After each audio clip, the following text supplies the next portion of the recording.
Gente, então sejam bem-vindos a essa segunda parte da terceira aula do nosso curso de Filosofia Medieval, do curso de Teologia para Leigos do Instituto São João Crisóstomo.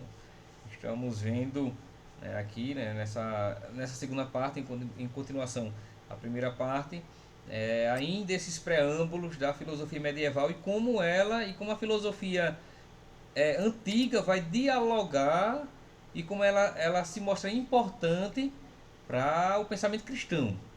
Que não, a gente está vendo aqui que não dá para fazer uma construção teológica, porque nenhum grande teólogo fez isso, a igreja não fez isso, de construir uma teologia sem uma sólida base filosófica. E por diversos motivos a gente viu como é importante a filosofia, a linguagem filosófica, a semântica filosófica para a construção teológica. Isso sempre foi assim. E aí nesta segunda parte, gente, eu quero com vocês a gente fazer uma diferenciação aqui entre filosofia e religião. Porque veja, durante o período medieval, filosofia e religião vão coabitarem, vão se entrelaçarem, vai haver um profundo diálogo entre fé e razão, que é uma coisa que perpassa, viu gente? Todo o período medieval é o diálogo entre fé e razão, fides et ratio, mas são coisas distintas, essencialmente distintas. Então vocês tomem nota disso aí, viu? A religião, ela é diferente da filosofia. Veja, a religião é diferente da filosofia. A religião, ela existe desde os primórdios da humanidade, Desde o período paleolítico lá, que os hominídeos já tinham expressões religiosas. É por isso que se diz que o homem ele é um homo religiosus. É uma das definições antropológicas do homem. Além de ser um animal racional, um animal político, um animal de linguagem e tudo mais, etc. O homem ele é um homo religiosus. Ou seja, ele é um ser religioso, ele tem necessidades religiosas e desde sempre nas diversas culturas humanas, o homem construiu aspectos e modos religiosos, sejam formas politeístas, depois formas monoteístas, enfim. Independentemente disso, o homem constrói tipos religiosos, porque o homem ele é religioso, certo? Então, veja, essa religiosidade do homem, ela se traduz em cultos religiosos, ela se traduz em escritos religiosos, em objetos religiosos, em simbolismo religioso, em livros sagrados, em objetos sagrados, em tempos sagrados, né? Enfim, são múltiplas as expressões culturais da vida religiosa. Inclusive, gente, eu poderia até recomendar um livrinho maravilhoso, para vocês entenderem essa relação entre essa relação, sobretudo, da essência religiosa do homem. Um livro assim, muito bom que quem lê vai ter um grande ganho. É este livro aqui, ó, O Sagrado e o Profano. Deste autor é um filósofo da religião chamado Mircea Eliade. É um homem, viu? Parece nome de mulher, mas é um homem. Mircea Eliade. É um filósofo romeno, um filósofo, um cristão ortodoxo, inclusive ele era, ele é falecido já. Ele é um dos principais autores sobre filosofia e história das religiões. É um dos principais. Ele viveu agora no século passado. É um grandíssimo nome, viu? Tem muitas obras sobre história das religiões, sobre filosofia religiosa, filosofia da religião, simbolismo religioso, enfim, é um nome um dos principais. E tem uma linguagem muito boa.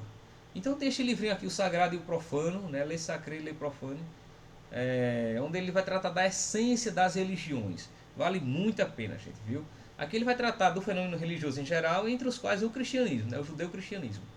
Mas aqui ele consegue demonstrar, entre outras obras, essa aqui é uma delas, ele consegue demonstrar essa essência religiosa que o homem tem desde os primórdios. E por que, que o homem constrói espaços sagrados? Por que, que o homem constrói formas sagradas, objetos sagrados, tempos sagrados? Enfim, por que, que o homem se expressa religiosamente? Né? É um negócio realmente impressionante esse livro aqui. Muito bom, viu, gente? Vale muito a pena. Inclusive, você vai entender muita coisa da essência da liturgia ao ler isso aqui. O negócio é realmente impressionante, né? Até o que eu entendia por liturgia, muita coisa melhorou mais ainda depois que eu li o Sagrado e Profano do Missa e Eliade, viu? Vale muito a pena. Rapaz, um dia que eu, né, publicar alguns livros aí que eu estou pretendendo publicar, eu vou fazer propaganda desse jeito que eu faço do livro dos outros autores, né? Não? Que eu faço uma propaganda que a pessoa fica com vontade de comprar. Não, eu sou bom para venda, viu? Sobretudo de livros. Ou se conta com a ajuda dos universitários presentes. Eu pretendo, né, em um futuro não distante, publicar minha tese, né, de doutorado, que foi uma tese em filosofia da religião, né? É uma tese em filosofia da religião que eu, né, vou ali tentar falar um pouco dos atributos divinos na filosofia de Max Scheler, né, e como isso soa como crítica à modernidade filosófica. Né? E Max Scheler foi esse mesmo filósofo que inspirou Karol Wojtyla, né, João Paulo II. Aí eu vou tratar um pouco, né, da vida religiosa, né, dos atributos divinos e da experiência fenomenológica do sagrado. Vou tratar um pouco sobre isso. O negócio é realmente bom, viu? Aí quando eu for lançar esse livro, aí eu vou fazer uma propaganda mais ou menos assim, como eu faço com o livro, né, de Michel Eliade, né, de Santo Tomás, de Aristóteles, esse povo tudo aí. Né? Ou melhor, um pouquinho mais em dobro, né? Então, gente, aí vejam, a religião, ela é essencialmente, e aí o Eliade neste livro ele trata da essência, você começa a entender a essência da religião. E aí quando você entende a essência da religião, você vê que ela é substancialmente diferente da filosofia e de qualquer outro tipo de expressão humana. Isso aqui é importante ter claro, porque quando no mundo medieval a filosofia encontra com a religião judaico-cristã, elas vão dialogar, vão se entrelaçar, vão às vezes até se confundir, não é? Porque muitos dos autores da filosofia também são doutores da igreja, são teólogos, né? Então Agostinho é um teólogo e um filósofo simultaneamente. Clemente de Alexandria é um teólogo e um filósofo simultaneamente. E assim vai, São Tomás e outros, né? São teólogos e filósofos simultaneamente. Mas, apesar de no período medieval estar muito entrelaçado a religião e a filosofia, elas são essencialmente diferentes, certo? A filosofia, gente, ela é, como a gente já vem vendo, né? Ela é uma busca racional de explicação da realidade. A filosofia é uma busca racional de explicar a realidade. É de tentar entender racionalmente o mundo, a realidade, a existência, o sentido das coisas, o ser das coisas e tudo mais. Isto é a filosofia. É a busca do ser. Olha, filosofia é a busca do ser. Certo, gente? É a busca do conhecimento das coisas. Inclusive, a palavra filosofia, né, vocês devem saber. Veja, a palavra a palavra filosofia, gente, em grego, né, é uma junção de duas palavrinhas, né? Filo mais a palavra sofia. E aí, ó, eu já vou dando a dica que vocês, né, vão estudando grego aí, porque isso cai na prova, viu? As coisas assim de grego, de latim que eu vou falando aqui, isso cai na prova. Então vocês já vão se apropriando, se afinando aí, pra quando chegar lá na prova vocês não errarem nenhuma questão, tá? Aí veja, a filosofia, a palavra filo, né, significa amor. Amor. Amor no sentido de amor de amizade, certo? E a palavra sofia significa sabedoria. Você pode colocar aqui filosofia, certo? Filosofia, né? Filosofia significa amor pela sabedoria. A palavra filosofia significa amor pela sabedoria, amor pelo conhecimento, amor pelo ser das coisas, amor por descobrir a verdade das coisas. A filosofia, gente, ela é, portanto, a busca das verdades, da realidade. É a busca da sabedoria acerca da realidade. Compreendem? Então a filosofia, ela é uma atividade racional porque ela é uso do logos, ela é uso da razão.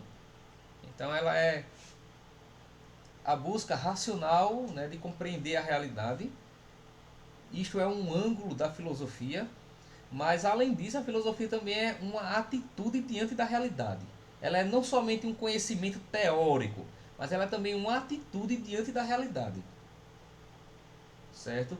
Porque à medida que a filosofia ela é busca pelo ser das coisas, e a filosofia, gente, olha, isso aqui vocês têm um presente, viu? A filosofia, ela é a busca pelo ser das coisas, pela essência das coisas. A filosofia, a gente não quer ficar na superfície das coisas, a gente quer ir para a essência, entender por que a coisa é daquele jeito, o que é que ela é na sua essência, no seu ser, entende? Isso em relação às múltiplas realidades humanas, naturais, enfim, né? As realidades físicas e também metafísicas, né? Então a filosofia ela é busca do ser da coisa. Quando eu falo que ela é busca do ser, eu quero dizer que a filosofia ela é a busca do que há de mais profundo nas coisas.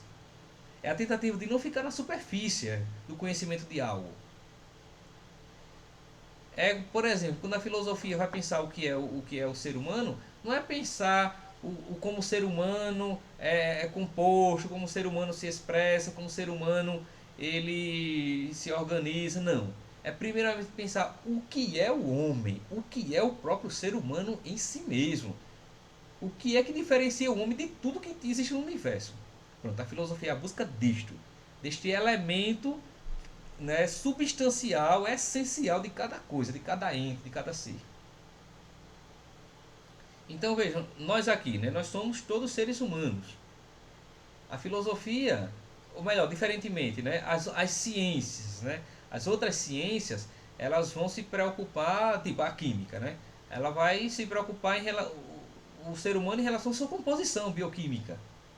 A biologia vai se preocupar com o ser humano enquanto um animal entre os outros animais, uma espécie entre as outras espécies. Então vai analisar o nosso aspecto biológico, fisiológico, anatômico e tudo mais. As ciências sociais vai nos analisar enquanto seres políticos, né, seres sociáveis, seres de linguagem, seres que produzem cultura e tudo mais. As ciências vão olhar o homem por alguma ótica, por algum ângulo, né, por alguma superfície. A filosofia não. A filosofia ela vai no mais profundo.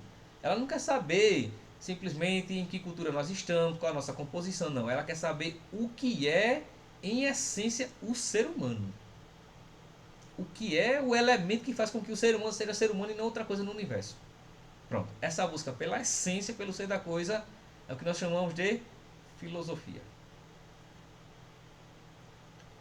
É também é, a tentativa de entender não simplesmente as coisas que existem na realidade. Veja, porque tudo que está ao nosso redor, nós aqui, todos os objetos que, né, nos acompanham, o tempo, o espaço e tudo mais, tudo isso compõe a realidade. Não é isto? Nós estamos vivos, nós estamos na realidade. Né? Nós somos seres reais. Nós, né, tá aqui a realidade nos circundando. E isso é objeto das ciências. Não é o tempo, não é o espaço, as composições, a nossa cultura, a nossa língua, tudo isso são objetos das ciências, das diversas ciências.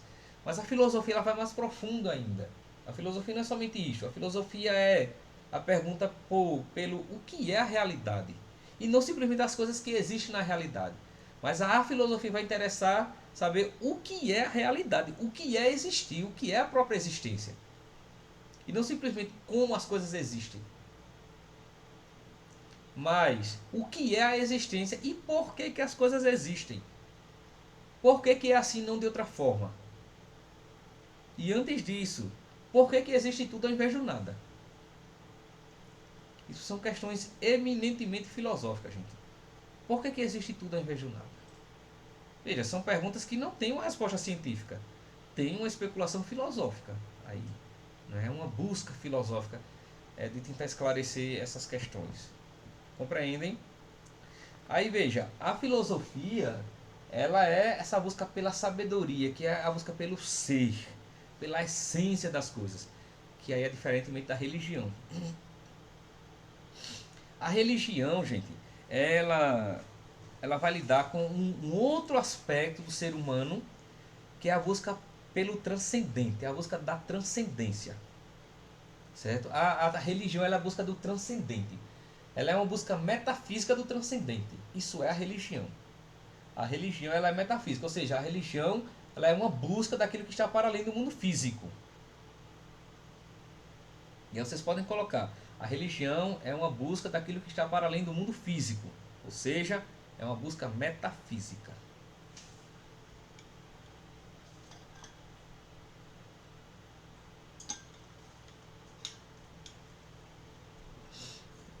A religião é uma... Como foi que eu disse? Que eu já não lembro mais não, viu? E quando você essas coisas, vocês anotam que depois eu me enfio. A busca metafísica. Pronto. É porque essas coisas assim eu vou ter na inspiração, eu vou dizendo, aí se você perguntar, você... Tá, rapaz, muito bem lembrado. Depois que alguém tem que fazer a anotação. E depois que alguém faz a anotação de coisas que eu disse, aí depois eu fico impressionado. E eu falei isso mesmo, foi como foi isso, que eu não tô nem lembrado mais. Só começa assim, depois piora, viu? E tudo que o senhor disser poderá ser usado contra o senhor do tribunal. Pois é. Então, gente, a religião, ela é uma outra coisa. A religião ela é a busca metafísica, ela é a busca do transcendente, tá certo?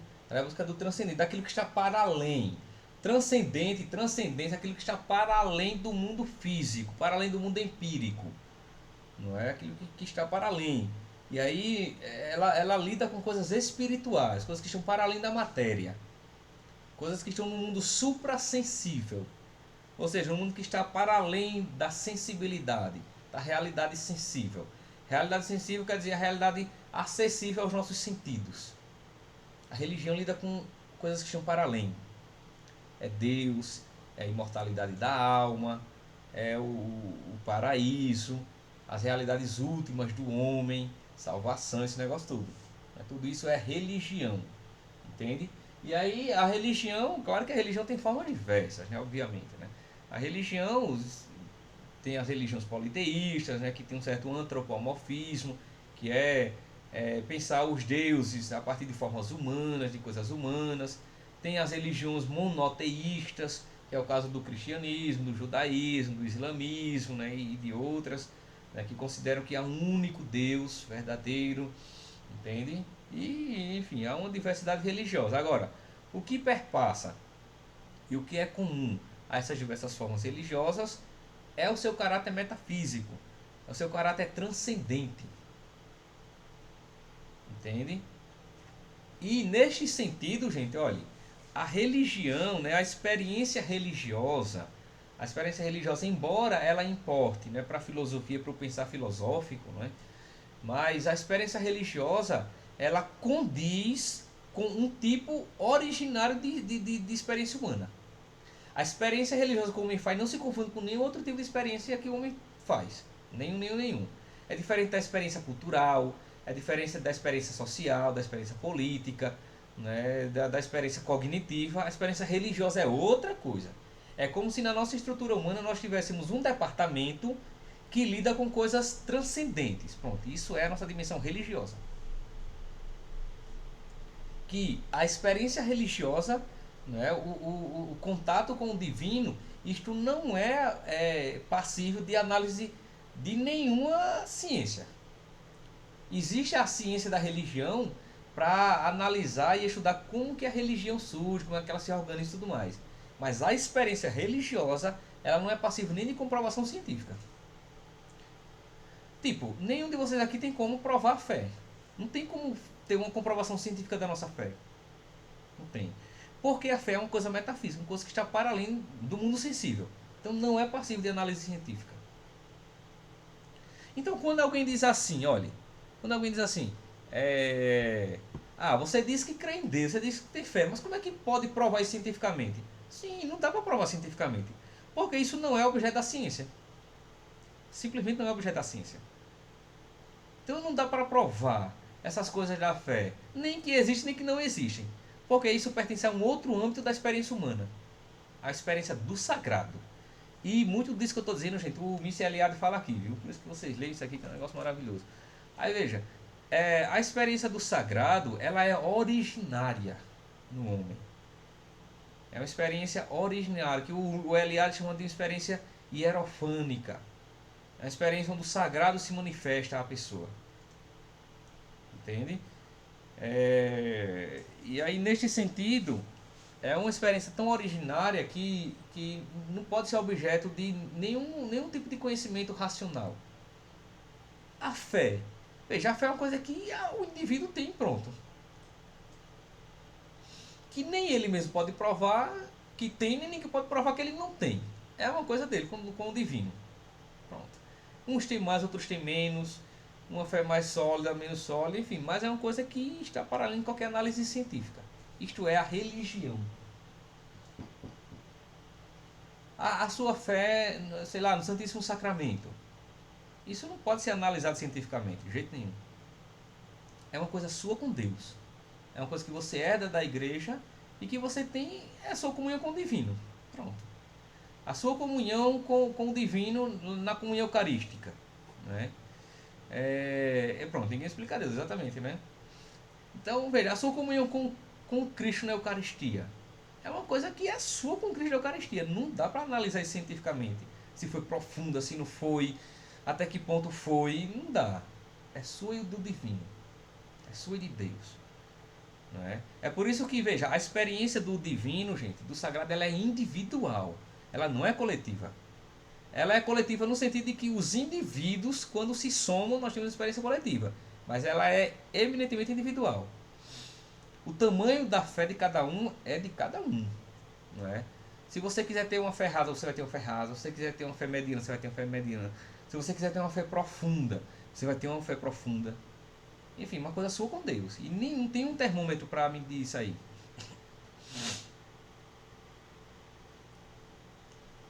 Então veja que essencialmente a religião e a filosofia são coisas diferentes. Agora, no período medieval essas coisas se encontram. Isso aqui é uma coisa impressionante, viu? No período medieval, filosofia e religião se encontram de uma forma inédita na história. Porque nem no mundo antigo grego que havia a religião grega e os filósofos eles também compactuavam, né? Coabitavam com a religião, mas esse contato entre a filosofia e a religião judaico-cristã acontece de tal forma que isso é um fenômeno inédito na história humana. Não tem um paralelo nisso aí. Porque, gente, quando a filosofia antiga, né, grega, helenística, quando ela se encontra com o cristianismo, né, isso vai ser um encontro diferente de qualquer outro tipo de encontro de qualquer que seja a religião com algum tipo de pensamento racional. Desculpa. Porque, olha, entre as religiões, isso aqui é uma coisa impressionante, viu? Dentre as religiões, gente, a única religião que tem uma busca racional do sagrado é o cristianismo. Só, não tem outra. O cristianismo é uma religião da razão. Porque o cristianismo ele busca racionalmente tentar entender o sagrado. Você vai para as tradições africanas, não é assim, das religiões afro. Você vai para as tradições médio-orientais, não é assim. Você vai para as tradições indígenas, a forma religiosa não busca uma razão para aquilo, não tem. Essa busca da razão, da experiência religiosa, essa busca da racional de Deus, isso é uma coisa originária do judeu-cristianismo. E sobretudo do cristianismo, viu? Mais do que do judaísmo ainda. É do cristianismo. Essa busca de tentar entender, né? Tentar entender Deus, tentar entender os mistérios, a revelação divina, sabendo que se tenta entender, ainda assim a coisa permanece oculta em mistério, né? O mistério ele é indesvendável. Senão não é mistério. Né? Santo Agostinho já dizia, né? Se o compreendes, não é Deus. Né? Se você o compreendeste, não seria Deus. A gente tenta crer para compreender e compreender para crer, né? Conforme dizia Agostinho, sabendo que ainda assim permanecerá um mistério tremendo. Né? Um mistério fascinante. Aí veja, o cristianismo, gente, ele vai ter essa busca racional da experiência religiosa, tentar entender a essência do divino por um motivo muito óbvio. Porque o divino se revelou. Porque o divino se revelou ao homem. E porque este divino, né, o sagrado, certo? Ele se revela e ele próprio é o Logos universal, ele é a razão de todas as coisas. É por isso que no cristianismo não se tem nenhum receio de atividade científica, de busca de compreensão científica, filosófica, de tentar entender a realidade. Por quê? Compreende que toda essa realidade foi criada pelo divino, que Deus é o criador de tudo. Se Deus é o criador de tudo, toda atividade científica é para tentar entender melhor aquilo que Deus fez. Essa é a noção dos cientistas e dos filósofos cristãos. A gente tem que investigar a realidade natural e humana. Por quê? Porque tudo provém de Deus. Então não tem receio algum, não há medo algum de tentar entender a realidade. É por isso que o cristão ele tem que gostar das ciências naturais. Ele tem que tentar entender as ciências, tentar entender a filosofia. Porque por meio da filosofia e das ciências a gente compreende a grandeza de Deus e a sabedoria de Deus. A gente consegue entender como Deus é inteligente, um negócio impressionante. A inteligência de Deus que está impressa no universo, gente. É um negócio realmente fabuloso, viu isso aí? No corpo humano, não é? No nosso sistema solar. É um negócio realmente impressionante. Ou você quer ver uma coisa impressionante? Não sei se vocês já escutaram falar no âmbito da matemática do número áureo, que é o chamado número divino. Depois vocês pesquisem sobre isso, né? Sobre o número divino. O número áureo, né? Veja, o número divino, que é o número 3,18, né? E tem os números partidos. Veja, o número divino, gente, é uma coisa que os matemáticos descobriram. Por isso que é chamado número de Deus. É um número que está presente em tudo no universo. É um negócio realmente impressionante. É uma razão proporcional, né? É uma razão áurea que está presente em tudo no universo. Está presente no corpo humano, está presente nas folhas das plantas, não é? Uma proporção, essa proporção matemática está presente nas folhas das plantas, está presente nas ostras, no mar do oceano, não é? E está presente, né, em medidas no sistema solar. É um negócio realmente impressionante quando você vai estudar sobre o número de Deus. Isso é uma descoberta matemática, né? Isso se chama o número de Deus porque ele está presente, ele está tão disseminado no universo que mostra, assim, que faz pensar que o universo proveio de uma mentalidade única, de um ser único que projetou tudo e colocou e escreveu esse número em todas as coisas. Nos animais, né, nas plantas, né, no caracol, né, nas estrelas do mar. É um negócio realmente impressionante isso aí, viu? Depois vocês lembram sobre isso aí, que é um negócio realmente fabuloso. Aí veja, dentro, né, do pensamento cristão, e os medievais eles dão uma grandíssima lição sobre isso, gente. Não há qualquer receio de investigar a realidade natural por meio da razão, porque tudo provém de Deus. E quanto mais a gente descobre as verdades da realidade humana e natural, mais nós vamos descobrir a inteligência de Deus que está impressa nas coisas. Porque quando a gente vai descobrindo, né, por meio do conhecimento, né, a realidade natural, a gente vai descobrindo como as coisas elas são impressionantes, como elas são belas, como elas são admiráveis. E mais impressionante, né, descobrir que as coisas são admiráveis, é descobrir que por trás de cada coisa admirável subjaz uma coisa inteligente. Por trás de tudo que é admirável tem uma inteligência ali por trás. E é uma inteligência que não tem dissonância, não tem divergência. Porque faz pensar que tudo proveio realmente de um único Criador. Porque as coisas são consonantes. As leis da matemática, da física, da astronomia, né, elas têm uma consonância, um negócio impressionante. Como se tudo foi projetado por um único grande arquiteto do universo. Que é o que Galileu chamava de o grande geômetra do universo. Deus é o grande geômetra. Ele projetou tudo com formas e proporções matemáticas. Entendem? E aí, veja, é por isso que no mundo medieval, né, desde a época patrística, os santos padres eles vão tentar investigar esse logos universal, essa razão universal que é o próprio Cristo.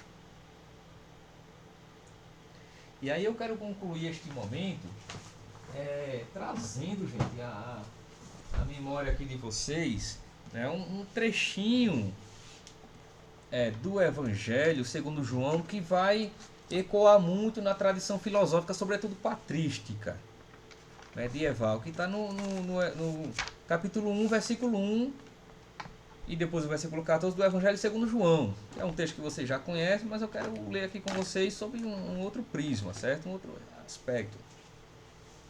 Veja, em João, capítulo 1, versículo 1, vocês prestem atenção nisso aí, viu? Isso aqui é uma coisa realmente impressionante. Em João, capítulo 1, versículo 1, está escrito assim: no princípio havia o verbo, ou palavra, né? No princípio era a palavra. A palavra estava com Deus. E depois, a palavra era Deus. Pronto. Veja, no princípio era a palavra estava com Deus e a palavra era Deus. Certo? Só que aqui eu quero, né, fazer uma viagenzinha rápida com vocês pelo texto original, que é o texto grego. Vocês sabem que o Novo Testamento foi escrito em grego. Ele não foi escrito em português nem em hebraico, ele foi escrito em grego. O Antigo Testamento que foi majoritariamente escrito em hebraico, com aqueles 7 livros, né, os chamados deuterocanônicos, que são os protestantes não têm, que também foram escritos em grego. Mas a língua do Novo Testamento todinha ela é em grego. Tá? No texto grego está assim, olha, em arché, em hologos. Vamos gravando isso aí, vai cair na prova, viu? Em arché, em hologos. Aí depois João diz, em arché, em hologos, kai hologos em prostonteum, certo? Kai theos em hologos, que em latim, né, aí São Jerônimo vai traduzir, né? Em princípio erat verbum, et verbo erat apudeu, et deu erat verbum. Veja, quando ele diz aqui em arché, a palavra arché quer dizer princípio. Eu até falei isso para vocês numa aula inicial, né? A palavra arché quer dizer princípio, certo? No princípio era o logo. Veja, em arché, em hologos. Gente, até agora eu falei para vocês de logos, mas eu falei do logos filosófico, né? O logos como a razão que os gregos procuravam. Os gregos já procuravam uma razão universal, que eles chamavam de logos. Eles diziam, existe um logos, né? Havia um logos. Os gregos já tinham isso claro, há um logos, há uma razão universal aí que está por trás de todas as coisas. E que é a explicação de tudo, é o logos.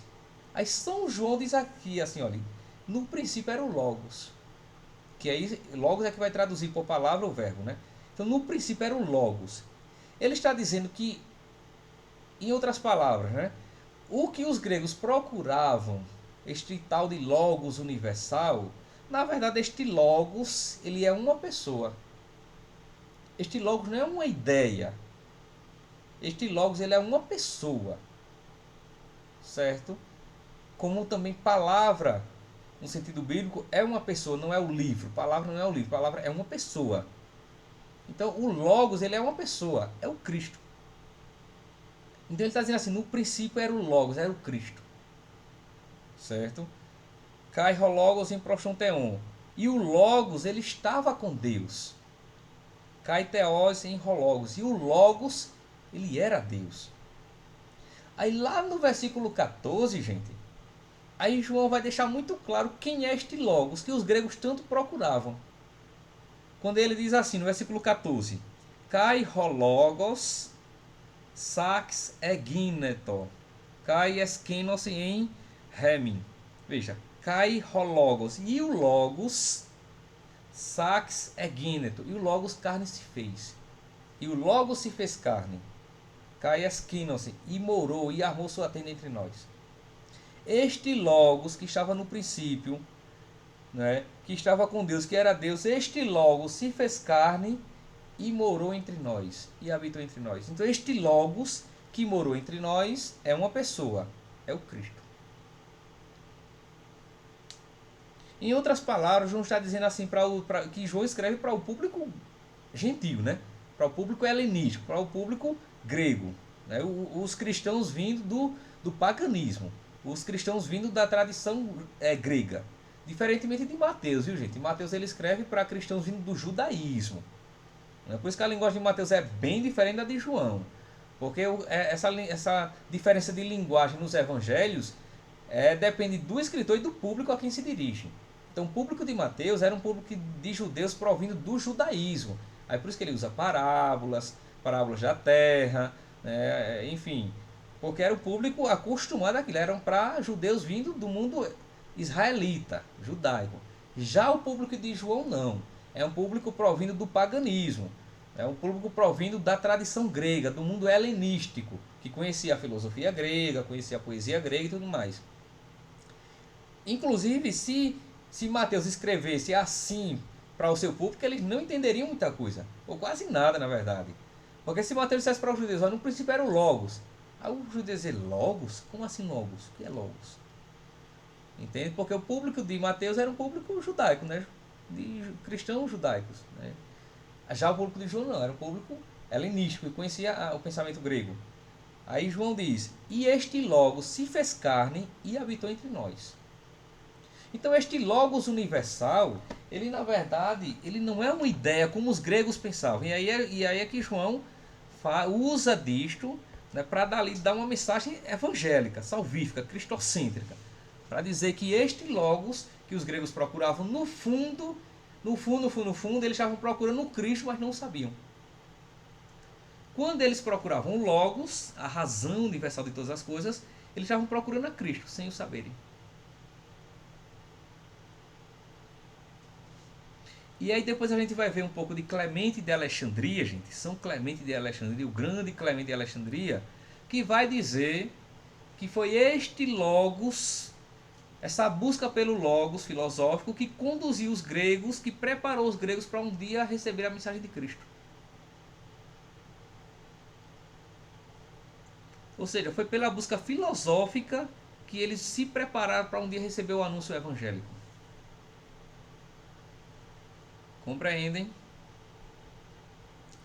Então, nas nossas próximas aulas, a gente vai explorar isso aí mais um pouco, viu? Isso aí é um negócio realmente impressionante, bom, né? Um negócio realmente gostoso.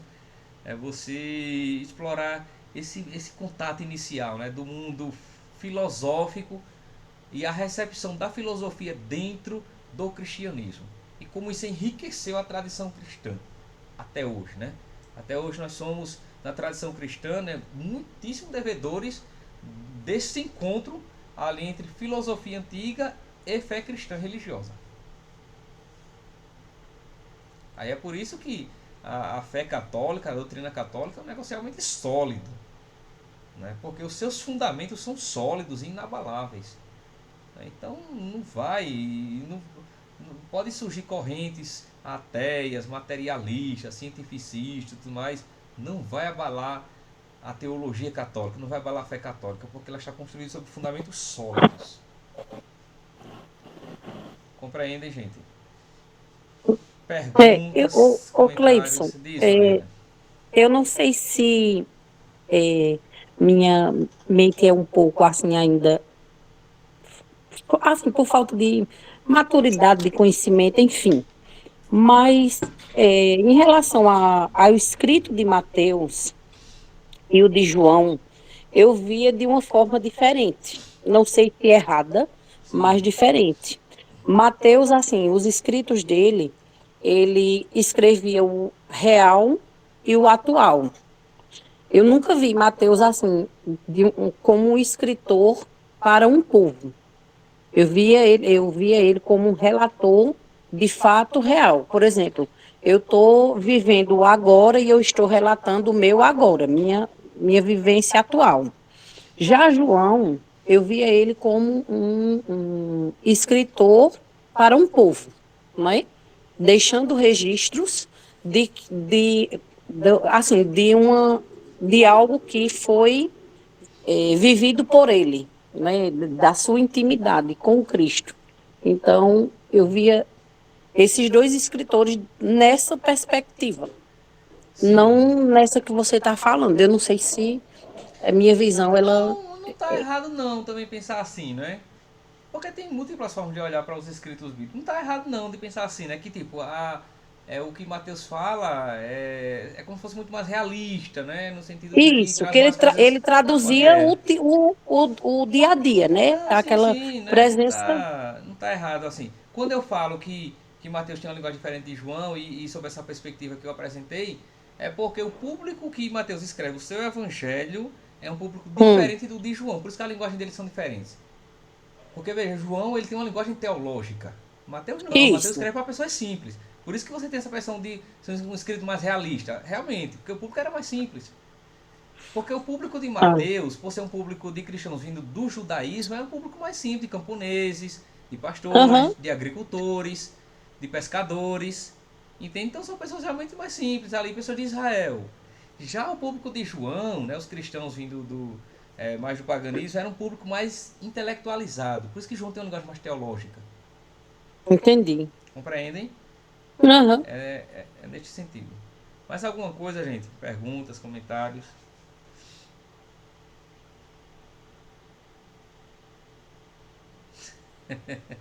Não, José, não fique tranquilo. Nada que vocês não consigam responder, né? Vai ser tranquilo, né? Você coloca lá assim a frase, em arqué, em rologos, cai rologos em proxunteum. Isso aqui tem a ver o quê com isso aí isso é igual o pudim de leite condensado, isso é uma coisa maravilhosa, gente, viu? Compreendi, entendi. A gente vai precisar estudar teologia, como também ser poliglota, né? Pelo menos assim, o grego e o latim você tem que saber um pouquinho, né? Pra Tem que poder. dominar pelo menos umas 3 ou 4 línguas para poder fazer a prova. Professor, no caso da metafísica, então, a disciplina que mais ajudaria a compreender essa vertente, no caso, é a teologia, então, não filosofia. Não, na verdade as duas coisas, mas a metafísica ela é eminentemente filosófica. Hum, Inclusive a metafísica é uma disciplina da filosofia. Entende, Aki? entendi, entendi. No curso de filosofia a gente paga uma matéria chamada metafísica, já para tentar aprofundar essas coisas, né, da realidade que está para além do mundo físico. A gente estuda isso na própria filosofia mesmo, a metafísica. Que quando a gente vai ver ali um pouco de Santo Tomás, de Agostinho, a gente vai ver muita coisa metafísica ali neles, né? Nos autores medievais, enfim, a metafísica está ali disseminada, né? Não tem como fugir disso aí. O que mais, gente? Bom, então acho que é isso, né? Já dá pra gente largar. Ô, gente, tá sendo claro, gente, pra vocês? Estão conseguindo acompanhar direitinho? Tá de boa? Pode continuar assim mesmo? Tá excelente, professor. Estou gostando muito do ritmo. Não tá muito grego não aqui as coisas, né? Tá. Não, tá, pelo menos para mim tá ótimo. Pra mim tá bom também. Eu só quero saber se ainda precisa ler, a gente ler, eu ainda estou lendo sobre o negócio lá, a história do cânon bíblico. Inclusive o que eu estou lendo é em relação à patrística. Uhum. Ótimo, é boa. Continue, né? Eu tinha mencionado para a importância de ler um pouco sobre o cânon bíblico, né? Porque aquela definição também é importante, né? Para o contato, né, inicial entre fé e razão, né? E isso é um contato também importante de entender. Eu até coloquei lá no nosso grupo dos vídeos, né, que eu fiz sobre aquilo. Vocês dêem uma assistida lá naqueles vídeos, viu? Deve E ajudar em alguma aí, coisa. o canal do senhor, como é o nome mesmo, é É Cleibson, Cleibson Américo. Cleibson Américo. Aí vocês vejam lá e se inscrevam, né, gente? Pra dar uma moralzinha lá Vou a me gente, né? inscrever, viu? Eu vou me Deixar um inscrever, já like, vai né? ter uma inscrita a mais lá, viu? Ô, professor, Sim. eu comecei a fazer o curso de teologia para leigos lá em Garanhuns.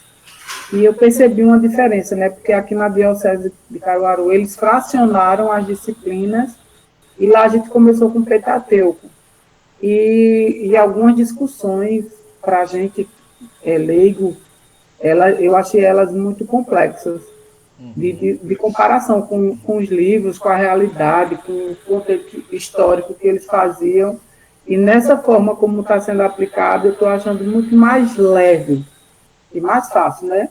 Não sei como vai ser a prova. A prova é daquele jeito, viu? A prova é do mal mesmo. Faço uma prova de Deus, viu? Não é do Eu também acho. Eu achei que o senhor era um cristão legalzinho. Não, mas eu até sou, mas na hora da prova aí o meu coração fica duro igual pedra. Não é? Vixe, que horror. A prova vai vir em grego e latim. Olha, a misericórdia do meu coração some na hora das provas. O negócio é muito impressionante. Ô, professor, A gente faça vai um teste valendo tipo um ponto, só para a gente sentir como é a prova. Mas a gente vai orar para o seu coração ficar bem derretido. É, rapaz, olha, aí eu fico parecendo um juiz, assim, com só de justiça, sem misericórdia. O negócio é realmente impressionante. Depois eu me liberto e volto, né? A misericórdia, né? Mas vai dar certo, viu? Vai dar certo, gente. Pode ter fé que vai dar certo.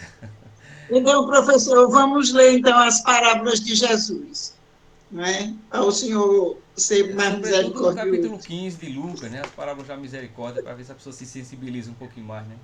É verdade. É bom. Depois a gente faz uma reflexão a respeito. Antes da prova. Vai dar certo.